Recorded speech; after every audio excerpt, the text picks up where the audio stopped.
What's up, people? It's your girl Adeola. Yes, happy Independence Day, my Nigerian people. Yes, so Niger is now 54. What?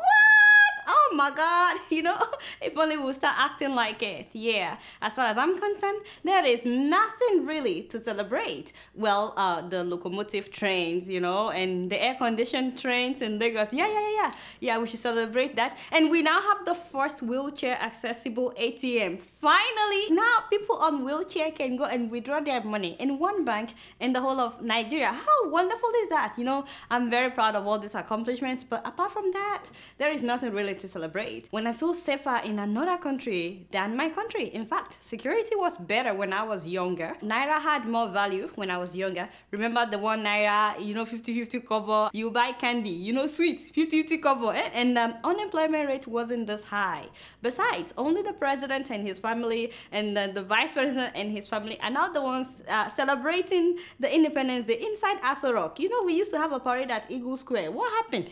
Isn't that a shame? And before you say we are only 54, Adeola, stop comparing Nigeria with America. Nobody is comparing Nigeria with America, please. I'm sure that is the same excuse that people will be giving even when we clock 100 and things have not changed. They will still say, hey, we are only 100. I beg. I said, take a minute and look at the per capita income of countries that we started out with. Countries that used to be worse than Nigeria. I'm talking about how much someone makes in a year on average. In Singapore, how much is now $62,000? $62,000. That is even more than the per capita income of the US, which is $52,000. Yes. When was their independence? 1965. Singapore used to be very poor. How much is that of South Korea? You see what I'm saying? $33,000, South Korea. Hey, that used to borrow money from Nigeria. Hey, now wow. During Shagari's administration, they were borrowing money. What about Malaysia? $17,000 per capita income. 17,000. Nigeria should be better than that now. 17,000. What number are we, Jerry? 180. The devil is a liar. Are you sure we're number 180 in the whole world? This is not correct. How much is the per capita income in Nigeria? 2,000. Are you sure this is accurate?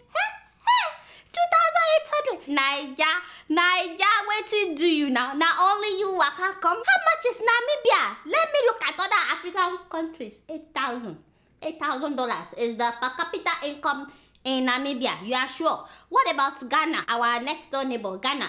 Ghana is 3,000. 3,000. Yeah. How much is Niger again? 2,000. The devil is a liar.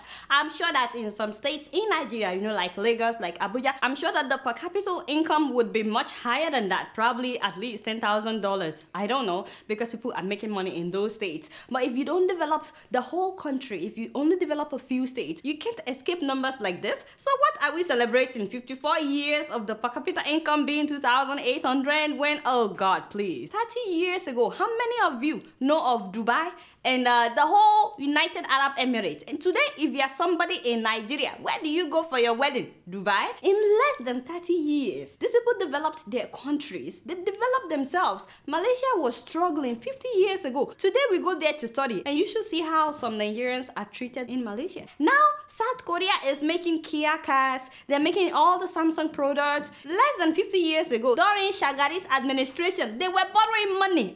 Indians used to take any job they could find in Nigeria just so they can make some Naira and send it back home, because Naira's value was much stronger than their own currency. Today, where do we go for all our medical treatment? India, especially if you have cancer. And if you want your child to graduate from the university in 4 years, where do you send them to go to school? Ghana. Don't even get me started, I beg, because Ghana is now about to start exporting electricity into Nigeria. That's in case you've not heard. So what are we celebrating? When armed robbers can just enter your house anytime and no police will show up to save you. If you're going from Ibadan to Lagos, my people, you know how hard you will pray before you get on that road? By the way, you guys heard that Abubakar Shekau, the leader of Boko Haram, has released another video that he's alive. Maybe he recorded the video before he was killed. I don't know. But it's kind of hard to trust the military at the same time, because, they've been giving us conflicting stories. Anyway, you guys know that I will never, ever, ever paint Mr. President bad. What's up, my oga? Yes, especially as we are celebrating 54 years of independence. If anything, you guys are my witnesses that I'm always defending him on my show, eh? But this last week, Uncle Jonah has made it really hard for me to do my job. Really, really hard. How can you alone drop 2 bombs in 1 week? First of all, he said that he reduced poverty level in Nigeria by 50%. I was like, what? Oh my God. If you must say something, my oga, no, don't make this kind of mistake. Seriously, who is advising this man? And where do you get your data and your numbers from? Where? And there is no Nigerian media that took it upon itself to call out Mr. President for lying. I mean, for exaggerating. Because, you know, I can never say that he lied. What happened? If really he reduced poverty by 50%, haba, it will be visible now. At least all these teachers that are riding a bicycle and Okada, they will have their own cars by now. Even if it's not brand new, they will have Tokumbo. You get what I'm saying? Parents will be able to afford the school fees of their children at OOU. You know, they've been protesting. A lot of students have left the school because the parents can no longer afford to send their children there. Unemployment rate in Nigeria will be lower than it is because those who are no longer poor, according to what Mr. President said he did, those people will now be creating businesses and employing other people. Not be so, but according to the World Bank, which my president likes to quote, poverty level was 48.4% in 2004 in Nigeria. In 2010, it reduced to 46%. And as of July of this year, the same World Bank said that Nigeria's poverty rate dropped by 2.1% in the last 2 years, which is why Nigeria remains one of the top 5 countries with the largest number of poor people in the whole world. You can Google it. So how did he come up with 50%? I mean, really, an accurate thing for Mr. President to say would have been that he reduced poverty by about 5%. That he can get away with, but 50%? Don't let me get upset. How can you go and say 50%? No, seriously, you're disgracing me right now. Anyway, how come the Nigerian media did not do any fact checking?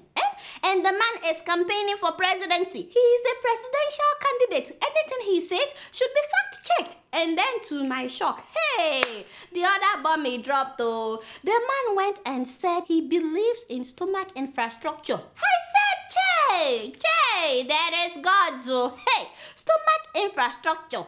Which is distributing food, distributing rice to voters so that they would vote for you. You know, indirectly buying votes. How can a president make such a statement? Haba, my oga? No, seriously. You and I need to get closer. I mean, if you need new advisors, really, I'm on speed dial. Mr. Jonah, I'm on speed dial. How could you not call me before you make such a statement?